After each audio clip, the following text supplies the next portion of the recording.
अरे भाई, ये बॉलीवुड स्टार है या हॉलीवुड स्टार है या हमारे भोजपुरी के सुपर ट्रेंडिंग स्टार है।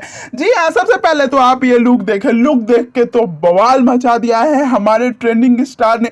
आखिर ये किसका लुक है, कैसे लॉन्च किया गया और कितने फैंस एक्साइटेड है, पूरी वीडियो आपके लिए लेकर आई हूँ। उससे पहले यही कहूँगी कि आपका हमारा साथ बना रहे, उसके लिए हमारे चैनल को सब्सक्राइब करें और वीडियो को लाइक किए बिना बिल्कुल भी ना जाए। जी हाँ, खेसारी लाल जी लगातार अपनी संघर्ष 2 फिल्म की शूटिंग कर रहे हैं। इसकी फर्स्ट लुक, जी हाँ, इसका फर्स्ट लुक नवरात्रि के पहले दिन ही लॉन्च कर दिया गया है और आप देख सकते हैं खेसारी लाल जी एक हॉलीवुड स्टार लग रहा है और किसी से भी कम नहीं है। भोजपुरी में इनके टक्कर में कोई नहीं है।